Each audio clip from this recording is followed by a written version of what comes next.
Who speaks for U.S. on North Korea? Contradictions emerge as Tillerson heads to Asia. U.S. Secretary of State Rex Tillerson heads to Asia later this week for a regional meeting on security issues, which is expected to be attended by ministers from North Korea, China, South Korea, and Japan. It could be an opportune moment for a diplomatic breakthrough on Pyongyang's nuclear and missile programs, which have been causing massive headaches for U.S. President Donald Trump. But questions linger over whether Tillerson can speak for his administration given contradictory remarks from U.S. politicians. The Trump administration is still scrambling to find a policy on North Korea. They're still seeking an easy solution when none exist, said Adam Mount, a senior fellow at the Center for American Progress. They are trying out various options and they have been contradictory on nearly every policy that they have tried on or tried out. On Tuesday, Tillerson said the U.S. was willing to talk to North Korea, while U.S. Senator Lindsey Graham said military options are inevitable if North Korea continues on its current path of weapons development. The Trump administration policy on North Korea has been to ratchet up the pressure on Pyongyang with sanctions in order to push them to the negotiating table. However, some North Korea watchers worry that inconsistent and opaque messaging from the United States has hamstrung their position when it comes to North Korea, a country which test-fired 2 long-range missiles in July that could theoretically reach the U.S. mainland. The way that the message is coming out, it's a bit confusing on the surface of it, said Dr. John Park, the director of the Korea Working Group and a professor at Harvard University's Kennedy School. U.S. officials have steadily condemned North Korea's missile tests, which are a violation of international law. Some policies and talking points have remained unchanged, the biggest being that negotiations without North Korea committing to denuclearization upfront are a non-starter. Phrases such as "all options are on the table" and "the era of strategic patience is over" are common refrains from Trump's team, but there have been a dearth of specifics. Changes in tone have been commonplace. Here are some examples of this inconsistency since North Korea's Intercontinental Ballistic Missile (ICBM) test on July 28. Republican Senator Lindsey Graham, an important member of the Senate Armed Services Committee, said a military response to Pyongyang's weapons program is inevitable if North Korea continues. He also said President Trump promised him if there's going to be a war to stop them, it will be over there. If thousands die, they're going to die over there, they're not going to die here, and President Donald Trump told me that to my face. What's been said before, U.S. Secretary of Defense James Mattis said in May that war on the Korean Peninsula would be tragic on an unbelievable scale.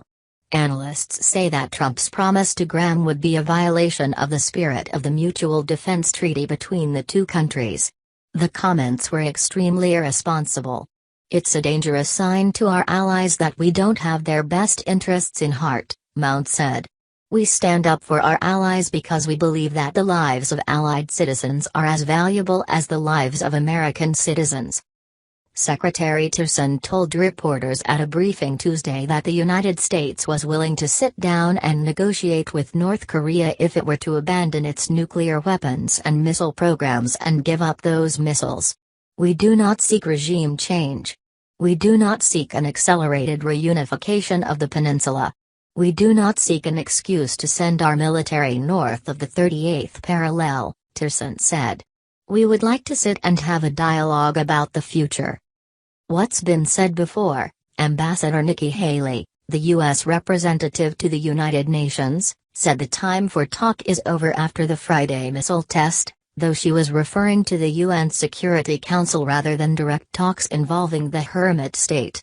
Speaking last month at an annual security forum in the Aspen, Colorado, CIA Director Mike Pompeo said it would be a great thing to denuclearize the peninsula, to get those weapons off of that. But the thing that is most dangerous about it is the character who holds the control over them today.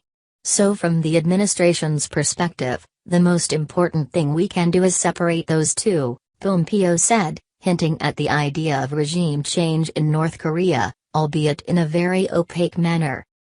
Secretary Tillerson also said Tuesday that the United States doesn't blame Beijing, Pyongyang's most important ally and trading partner, for the current situation with North Korea, but noted that China has a special and unique relationship because of this significant economic activity to influence the North Korean regime in ways that no one else can.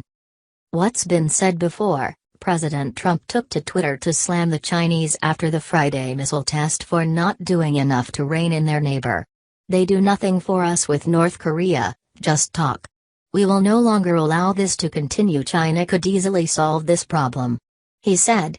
Though the comments don't directly contradict what Tillerson said, the tones are strikingly different. A thriller in Manila? Though Tillerson seemed to warm to the idea of negotiations Tuesday, the United States has maintained for years, including during the Bush and Obama administrations, that North Korea and its leader must agree to denuclearization upfront for talks to proceed. That's likely a non-starter for North Korean leader Kim Jong-un now, who looks at former Iraqi dictator Saddam Hussein, who did not have nuclear weapons, and Libya's Muammar Gaddafi, who gave up his nuclear ambitions for sanctions relief and aid, only to be toppled and killed after the U.S. intervened in the country's civil unrest, and see the ability to attack the United States with a nuclear weapon as the key to preventing any U.S.-led attempts at regime change. Analysts worry that the contradictory messaging and the United States' failure to grasp that North Korea's ability to nuke the United States is no longer just theoretical is dangerous. What we're seeing is a sense of panic and urgency in the United States, said Park of Harvard University. Jeffrey Lewis, an expert on non-proliferation issues and the director of the East Asia Non-Proliferation Program at the Middlebury Institute of International Studies at Monterey, said the recent test should be a reality check for policymakers in the United States about the seriousness of the issue. We see all types of evidence that this is a real and serious nuclear program and missile program. They are putting a lot of money into it, Lewis told CNN's Christy Lustout. We, Americans, always treat North Korea like it's some kind of joke. They are not laughing and the joke is on us.